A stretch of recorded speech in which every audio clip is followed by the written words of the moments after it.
જય દ્વારકાધીશ, જય ગૌ માતા। તો મિત્રો, આ છે જીવદયાનો વગડો। અહીંયા બધા જીવોની સેવા થઈ રહી છે। તો મિત્રો, હું છું ગામ છત્રાલાથી, સોલંકી સંજુસિંહ।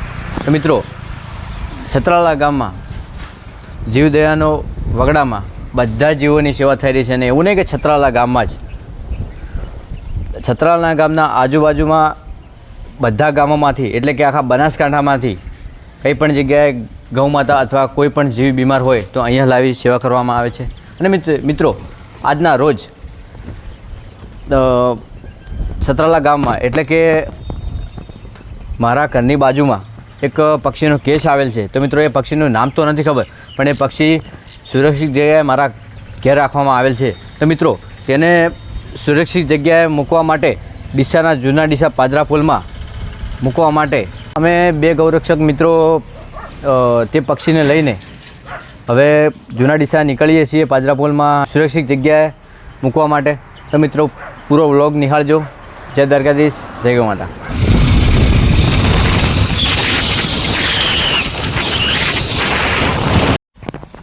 હેલો મિત્રો, આ વ્લોગ પૂરો જોજો। હું મારા ઘેર આવી પહોંચ્યો છું।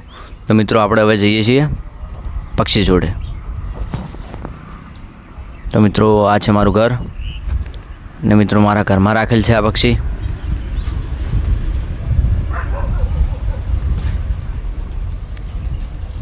તો મિત્રો, આ બસ પલંગ જોડે પક્ષી છે।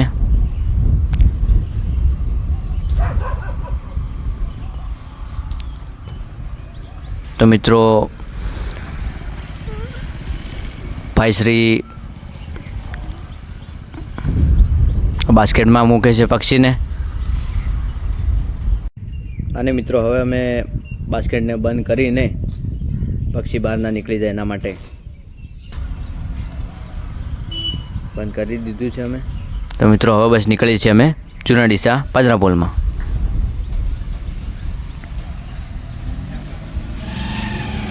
બસ મિત્રો, અમે નીકળીએ છીએ બાઇક લઈને બે ગૌસેવક મિત્રો।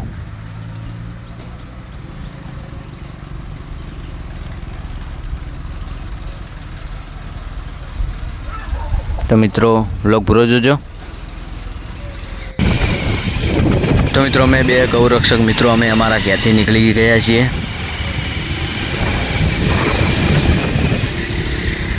પક્ષી અંદર છે।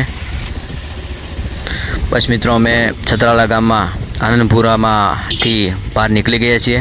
હવે જઈએ છીએ છત્રાલા ગામ તરફ।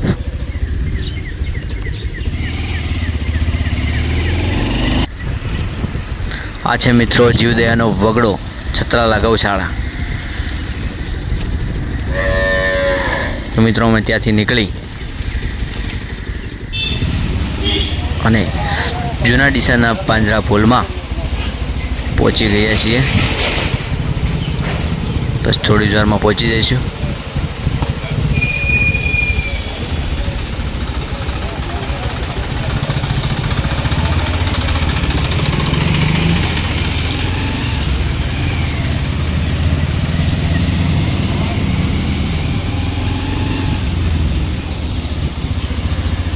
તો મિત્રો, અમે બસ આવી પહોંચ્યા છીએ।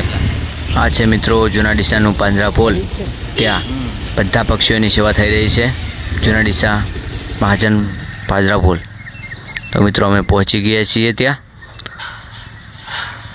તો મિત્રો, અમે બસ હવે જઈ રહ્યા છીએ બધા પક્ષીઓના સાથે મૂકવા માટે, તેની સારવાર માટે।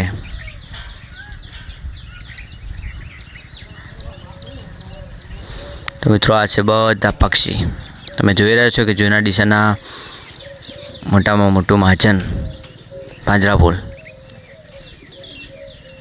તો મિત્રો, અમે પક્ષીને આઝાદ કરીએ છીએ અહીંયાથી। તો મિત્રો, એ ચાલે છે કમ્પ્લીટ, પણ એને બસ આકાશમાં ઉપર નથી ઉડી શકતું। તેના માટે મિત્રો, અમે અહીંયા સુધી એને સારવાર માટે લાવ્યા છીએ।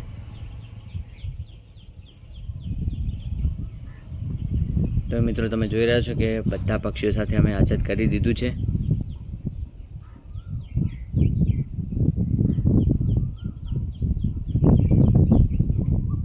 તો મિત્રો, હવે અમે તે પક્ષીને મૂકી ને હવે નીકળીએ છીએ અમે અમારા જીવદયાના વગડામાં.